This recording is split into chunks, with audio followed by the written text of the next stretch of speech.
Hello and welcome to today's episode of Demystify Selling with Microsoft. And I'm very excited for the discussion we're going to have today because it's a discussion around something super passionate about. I'm super passionate about, and I know Noel, you are as well. So with that, I'd like to introduce Noel Pennington, Director of Partner Strategy for Microsoft Cloud Retail.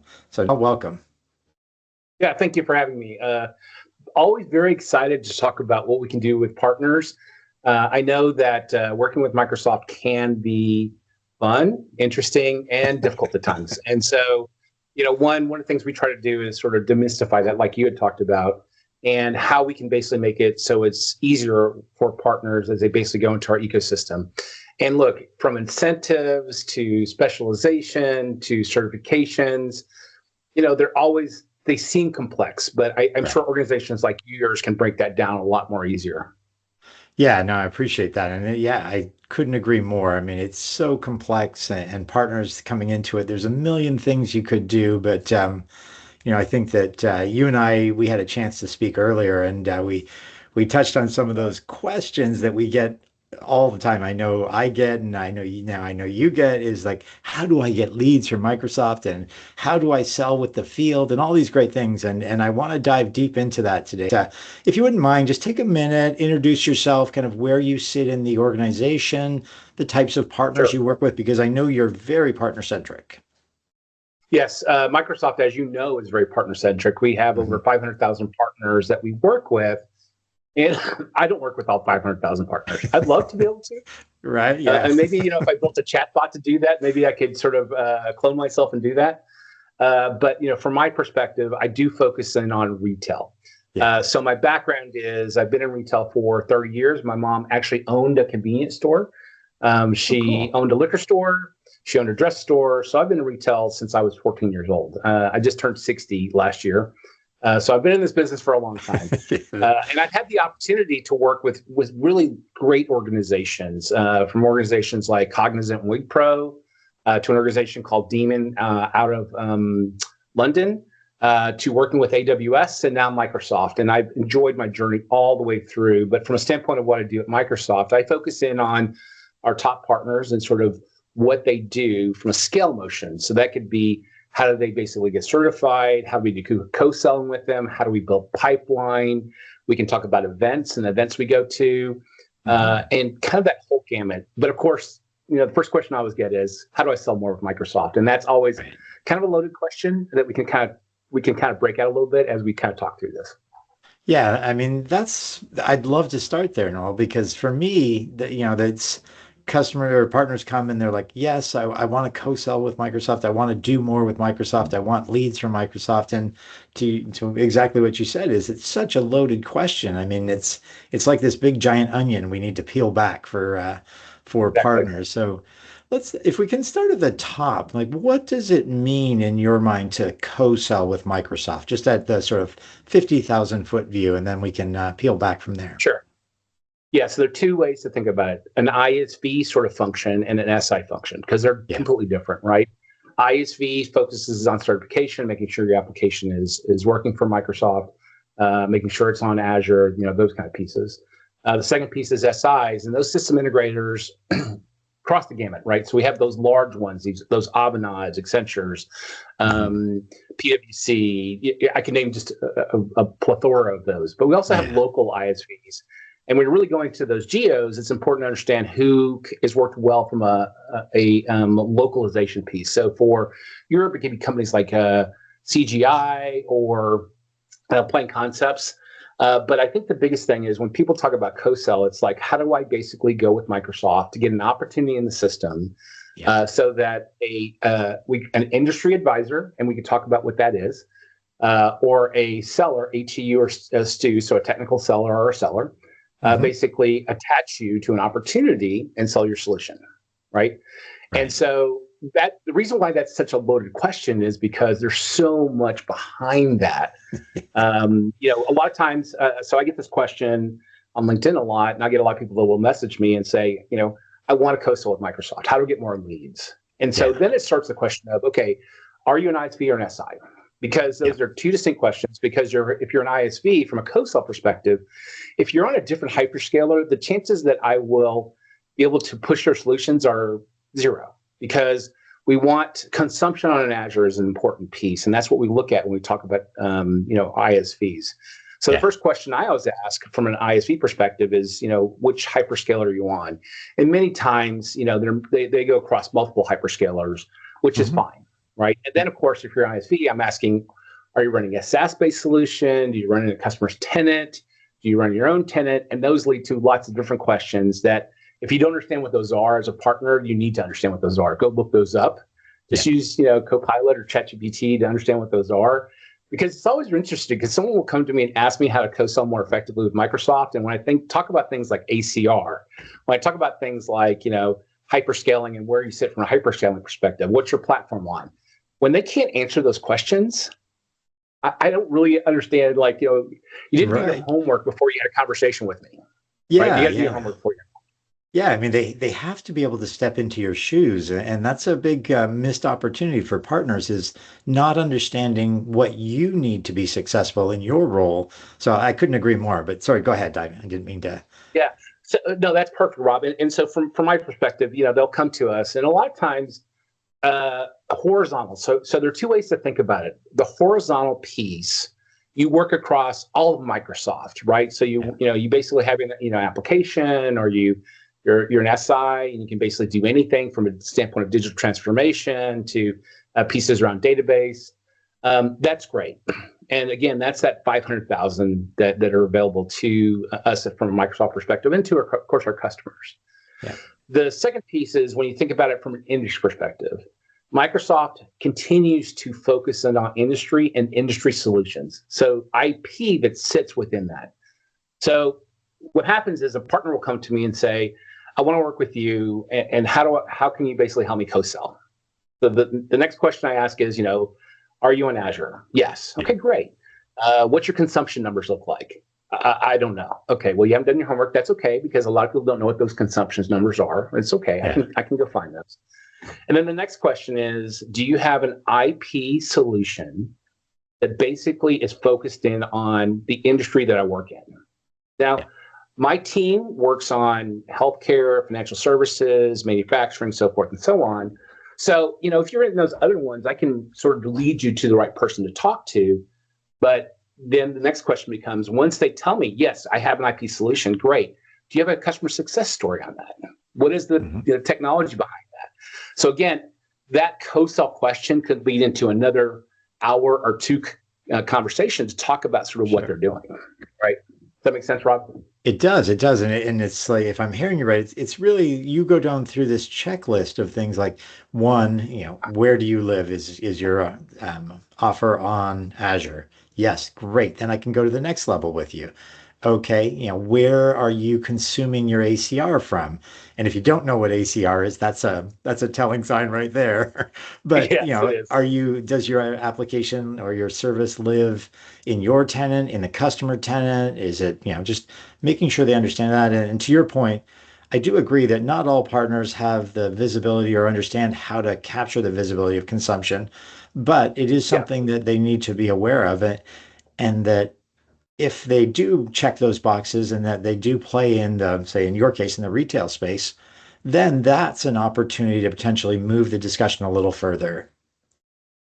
It is, because the questions that usually lead into that is, I do ask questions. Do they have a partner, a PDM, partner development manager?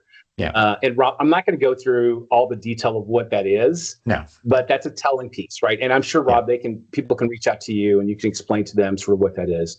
Sure. But at Microsoft, if you don't have a PDM, it's a little bit harder of a conversation, because typically, from an enterprise perspective, working in retail, I have PDMs. Those PDMs manage the customer, that help me manage the partner, and they can basically help from a standpoint of co-sell, go to market, all those pieces that go with it. So again, another complex conversation that we can have.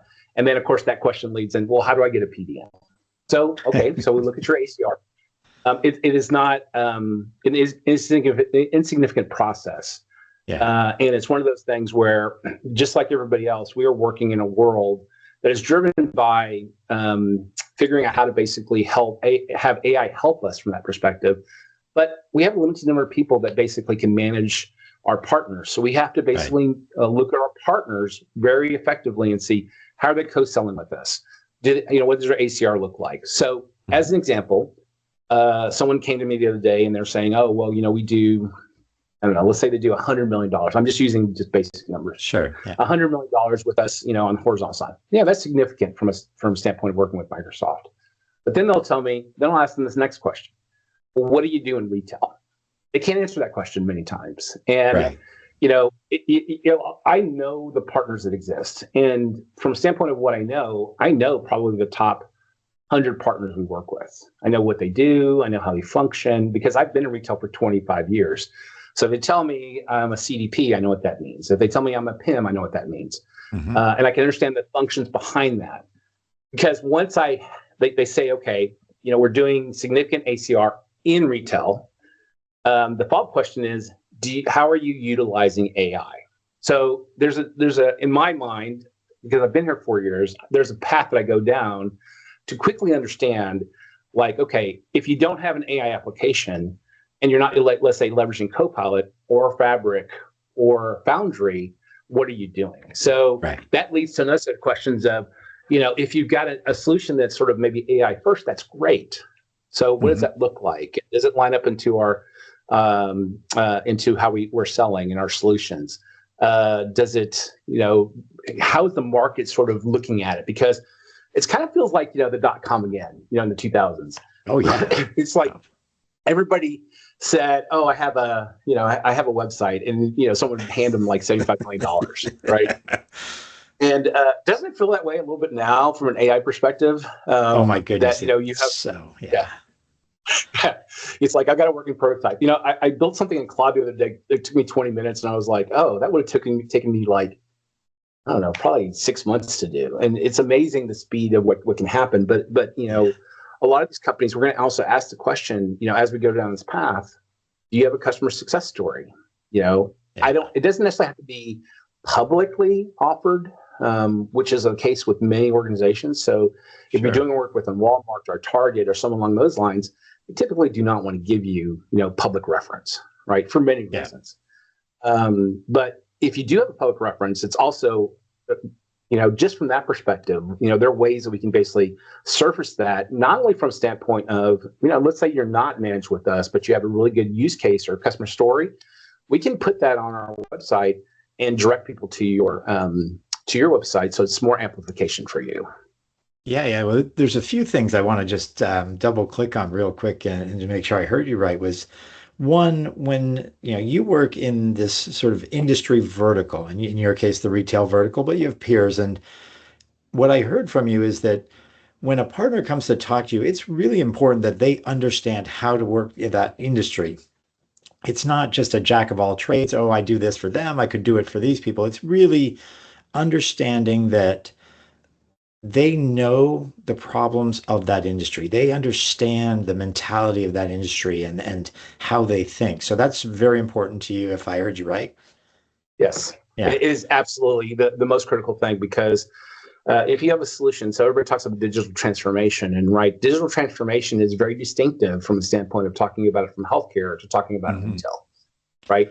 Maybe some of them are similar, right? When you think about retail does encompass a lot of different pieces across the industry. So you can almost think about retail as being horizontal across the industry. So if you're in healthcare, you probably have a site where you sell stuff, right? So you have e-commerce, right? If you're manufacturing, I manage both retail and CG, and there's a really fine line between consumer goods and manufacturing, right? And so, there are pieces that flow in from a manufacturing perspective. But when I go back and I'm having a conversation and talking about this, I am looking at sort of like, what do you have that's going to drive retail transformation, or it's going to help from a standpoint of operationalizing AI, right? Yeah. And so from my perspective, again, if they have a horizontal solution, that's amazing, right? There are people that can help you from that. Maybe you're trying to do digital transformation on something that is not retail focused. That's Yeah. great, but I can't help. I'm always Right. really clear. Exactly.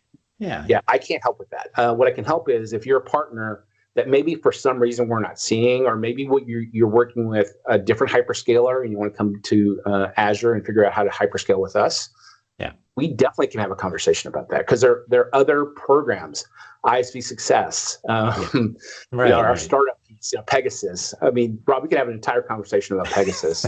Yeah. I could bring the Right. right person to talk to you about Pegasus, right? But the example Yeah. of Pegasus, right? We probably look at 80,000 startups, right?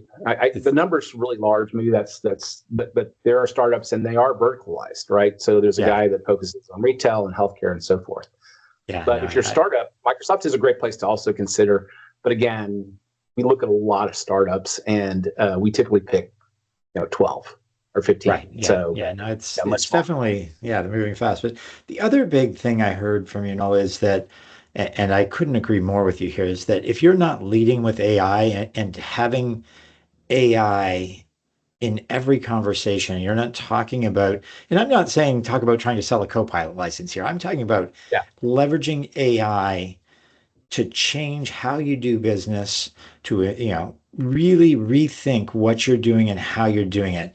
To me, I was just in Redmond this week and at a conference, and that was the whole conversation, and it was specific to nonprofits. So it crosses the gamut of industry and types of customers that we have to be having these discussions. And I imagine that you feel the same, but I'd love to hear more. Is that when you're talking to a partner, if they're not thinking about that and how they're going to move that ball forward, it's got to be a hard discussion you have to have with that partner that, look, I know you're doing this and it's great work, but we have to be yeah. talking about where we're headed. Yeah, and the fact is that AI is in every conversation we're having. We talk about it from a standpoint of sort of the AI frontier, and sort of Yep, the frontier there's partner. a lot of pieces on that, right? Again, in the first few minutes we've talked about this, we haven't even talked about sort of like industry advisors and how industry advisors help from a standpoint of MSED stages 1 and 2. And if you Yep. do not know what MSEM is, again, Shame on you. go do your homework, because I'm going to ask those questions like, are you working through the MSIM stages? And do you know what those are? Because that's how sellers sell. And if you're not up, look, when I first came to Microsoft, there was an acronym like decoder, because someone would tell me something and I'd be like, I have no idea what that is. I knew it from maybe a different term. So we do talk in slang is the wrong word, but in acronyms, and it's important that when I'm talking to a partner and they don't understand the acronym, if it's an acronym that potentially isn't sort of worldwide, people understand it, like ACR, people should understand what that is, but I can understand when they don't understand what that is, right? And same thing for MSEM. So if you want to be part of this, go do the homework. Make sure that, as a partner, you understand the basics of how Microsoft works, and it's well documented out there. And again, you can go to Copilot or ChatGPT, and it basically will tell you sort of every part of that process. Yeah. No, for sure. I just agree that it's so critical they can communicate, because at the end of the day, that's what you're doing. You're communicating in the language of Microsoft. And I Yes. know you have to move fast. I mean, you're under quota pressure like everyone else. You're under a sales pressures that have to move deals forward, and we can't slow the process down. We have to sort of be in lockstep as a partner community and Microsoft. So, Absolutely. no, now, as we're kind of coming to the end of our time here today, I'd love it if you could just take a minute or two and talk about sort of what's the one thing, if you're coaching a partner, what's the one thing that they should really take away from our conversation today, and go, double click on that before going down this journey with someone like yourself or one of your peers? Yeah, the first thing is that I actually wrote a post on LinkedIn saying these are the things I look at. So one thing is hard. I'm just going through my checklist, right? Sure. So I wrote a post that basically talked about everything that I look for, and I ask, when a partner comes to me and I'm not aware of who they are, right? Hmm. Because we talk about GTM, we talk about co-sell, we talk about certification, training, specialization. Because when a partner comes to me, depending on what they look like from an ACI perspective, I will do my own homework. I'll go to Copilot and ask Yeah. Copilot, can you give me more information about this partner? And if they don't show up in that, or if the number is really low, or if I see a significantly low ACR number, it's a very short conversation Yeah. because I'm asking the question of, is there a reason why ACR isn't there yet? And Yeah. so the first thing I tell you is make sure that, from a homework perspective, do your homework. Make sure that, the partners understand who we are and what questions we're going to ask. And again, I did a LinkedIn post. You can go to my LinkedIn, they'll find it. Yeah. Two is make sure if I talk about certifications or incentives, Rob, I mean, incentives Oh my is, goodness. it's Yeah. like there were 75 incentives available to partners. It's probably more now, but it is significant. Yes. And that's a huge thing to negotiate, to navigate from that perspective. But if I'm talking about certification, there's an AI specific certification for retail, as an Yeah. example. Okay. That's, again, well documented, and the cost to get that done is fairly cheap. And Hmm. so, partners should look at that. So the first thing I'd say is do your homework. That's the first thing, Yeah. because if I take a conversation, there's a reason why I took that conversation. Like, I think there was an opportunity here, something interesting. Maybe they're doing a use case. So for us, we typically think about it from a retail perspective in 4 pillars: marketing, supply chain, store operations, and merchandising. Right. So I'm going to look and see, do you fit within those pillars from a retail perspective? And I know that potentially we may not have as much coverage when we're talking about maybe store operations. And, if I see a partner that's doing something really interesting, I really want to have that conversation right with them and understand what that looks like. So from that perspective, what I tell people is do your homework. If you do get a conversation with someone, don't see it as like, make sure you're well prepared, right? Yes. Because what we'll do is we'll spend the time like me explaining what an MSM process is, me explaining sort of what ACR is. And then the other thing that's really interesting, Rob, is if you're coming to me and talking to me about how you have a retail piece, I'm going to ask you a couple of quick questions to understand how serious you are in retail. I'll say, have you been at NRF? Do you know what NRF is? It's the big show in New York. Yeah. And if you've never been there and you don't know what it is, that's very telling for me. That tells me you don't know what retail is. Because for manufacturing, it's Hanover Messing. For healthcare, it's HIMSS. For financial services, it's Money 2020. And if you're a partner that is basically selling an application from an industry-specific IP perspective, and you haven't been to those shows, that's another telling piece. Yeah. Right. Yeah, absolutely. So the other thing is if you're going to have a retail conversation and you're a generalist, make sure you're well versed in that, or you bring in the right retail people to have a conversation with me, because I'm going to ask those questions too. Sure. Yeah, no, that's great. I love that. That is, that's that checklist right there. That's half the battle of getting started on that journey of co-selling. So I love that you have that. And so for everyone listening, you need to find Well on LinkedIn, follow him, get to that post, because that is a money post right there. Yeah, absolutely. And Rob, I'll send it to you so you have it and it's available to you. So Oh, great. Yeah. And I'll repost so it, it's a simple thing. Yeah. and we'll get it in the comments of this recording so that people can get Hey, it. Rob, before do you mind if I ask you a question? Oh, please do. Yeah. Yeah. So I'll just turn 6 on you. So I'm a partner. How do you help partners basically in the ecosystem? And can you give us a sense of like what you do on your side? I have been impressed by a couple of people that do very similar things that you do, because it can be a very profitable business, I think. So I'd love to hear how you, one, do what you do, but also how you're distinctive across your competitors. Yeah, no, it's super interesting. So for me, I mean, I was a Microsoft partner for many years, and I saw this problem and I just could not let it go. It was like there's so many things, and we talked about them, like knowing how to speak Microsoft, knowing how to message to Microsoft, knowing who to work with. I mean, the field is giant. If you don't know how Yes. and who to work with, it's I mean, you're dead in the water. So, and then Partner Center, understanding how to leverage Partner Center and Marketplace. Those things bring together what you need to do to co-sell. So if you do those first few things correctly, you can co-sell. And so that's what I built, was an operating system to teach partners that. Got it. So Yeah, I know Yeah. it's a great Yeah, we haven't question. talked about Partner Center. I even talked about mechanics of like Partner Center and Marketplace, and how those are both important from that perspective. And again, one thing I'll touch is certification. Right, certification is Yeah. important because it tells us that you have customer success stories in that you're well architected, and it tells the field that. And again, one thing I'll tell you is the industry advisors. So industry advisors, I'm going to explain that concept just real quickly. Sure. Yeah. Industry No. advisors focus in on a specific industry. So for us, we've got, I don't remember the number, but it's significant. And what they do is they work specifically across those four pillars I talked about. Hmm. And so there'd be an IA that works in store operations and knows all the partners that are in that ecosystem. Well, think about it. If you were doing marketing, right? You're a partner doing marketing. How many people do you think the IAs get pinged on daily? Oh my Right? goodness. Yeah, a lot. Because people know that they don't necessarily hold the keys to the castle, but they hold an ability to help you from a co-sell perspective. So that's really important to understand. And if you can't concisely tell me what you do, what the value is, and then what I get what I typically get when people send me things, and they'll say, this is what we do. Here are the features and functions. And then I'm like, okay, well, where's the business outcome? Like, what was the Right. KPI that you did from your customer? So customer success is extremely important to us.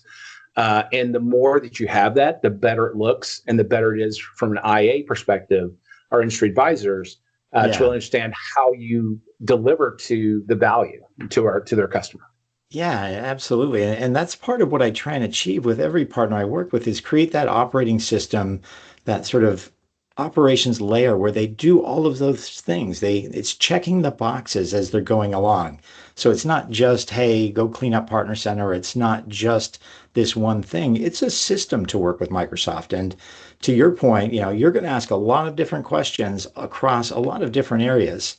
And the partners need to be prepped and have done their homework and part of the operating system. And that's for me the core differentiator between what I do and what a lot of folks do in this space is a lot of folks are very niche on either partner center or incentives, or they deal with one sort of component. And for me as a business owner, I had to have them all in place. I couldn't show up in front of you and say, oh, well, I don't do that, or I don't know what that is.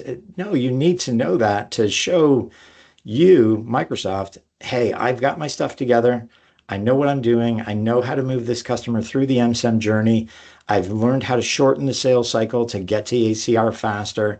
And so it's bringing all of those things together and how to leverage the programs to move customers from one MSEM stage to the next MSEM stage. So for me, that's I'm super passionate about it. I could literally talk about it all day. So I'm sure you can, Robin. And just those things you touched on. I mean, those are really concise, and I think those for anyone looking for help to help with Microsoft, because I people will ask me and people will say, yeah, "Hey, I can pay you." I'm like, "No, you can't. I work for Microsoft."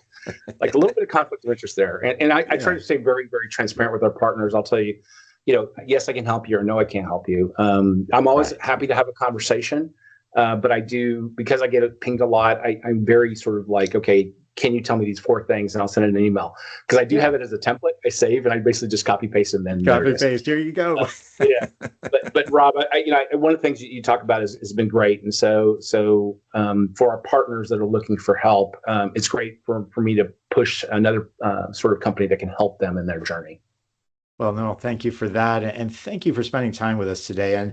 And I would love to take you up on the offer of getting together again. And we've got incentives we didn't touch on, Pegasus we didn't touch on, so we got so much more we could talk about, my friend. Sure.